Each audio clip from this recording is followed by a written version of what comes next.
According to Variety, Black Adam, the latest blockbuster from DC Cinematic Universe, has only made $387 million worldwide since its October 21 theatrical release, due to a $195 million production cost, a reported marketing budget of $80 to $100 million, and due to the fact that movie theaters keep approximately half of ticket sales revenue. Black Adam could lose $50 to $100 million at the box office. Variety reported that Black Adam will eventually break even at $600 million, but Warner Bros. Sources dispute this figure, claiming that it is actually $425 million.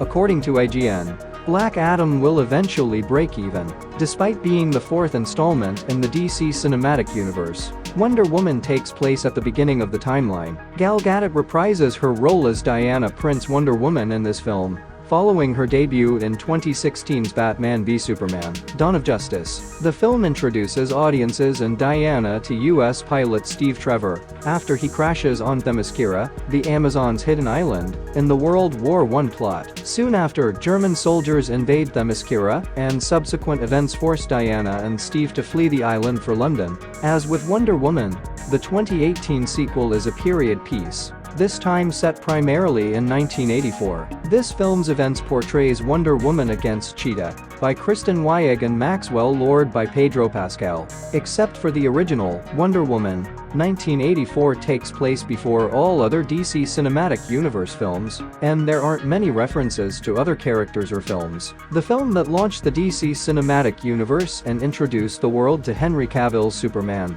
is Man of Steel. The film begins with the destruction of Kal-El's home planet of Krypton, before transitioning to Earth in the year 2013. Clark Kent grows up to become the legendary Superman, accompanied by some familiar faces along the way, including Lois Lane by Amy Adams, General Zod by Michael Shannon, Martha Kent by Diane Lane, Jonathan Kent by Kevin Costner, and others. The events of Batman v Superman: Dawn of Justice take place 18 months after the events of Man of Steel, and it tells the tale as to how Batman by Ben Affleck responds to an alien as powerful as Superman having full control. This is the first time Batman and Superman have appeared in a live-action film together, and it also introduces audiences to modern film versions of Wonder Woman by Gal Gadot, The Flash by Ezra Miller, Aquaman by Jason Momoa, Cyborg by Ray Fisher, Lex Luthor by Jesse Eisenberg, Alfred Pennyworth by Jeremy Irons, and other characters. Fans of DC Comics were also treated to a live-action version of Doomsday,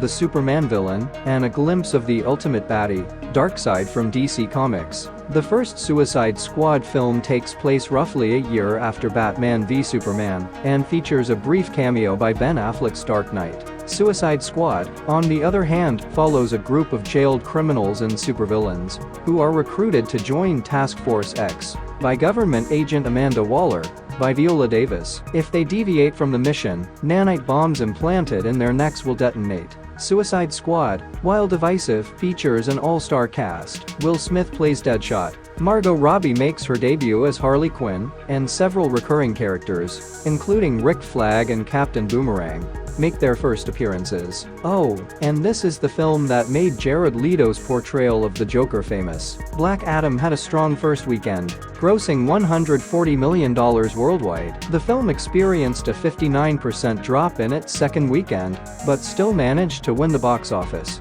Black Adam is not the only one struggled at the box office recently. Strange World, Disney's big animated feature, had a disappointing $12 million debut, and then dropped 60% to $4.9 million. The IGN review stated that Black Adam overindulges to the point where it's difficult to enjoy the DC anti-hero debuts. If you want to see Black Adam but don't want to go to the theater, you can already rent it online for $20. Black Adam will most likely be remembered for reintroducing Henry Cavill's Superman to the DC Cinematic Universe. The rumor is that Johnson ruined the post-credits cameo himself, which irritated Black Adam's producer. Fortunately for DC and its fans, new DC Studios co-CEOs James Gunn and Peter Safran have recently begun work on an 8 to 10 year plan for DC films, TV shows, animation, and more.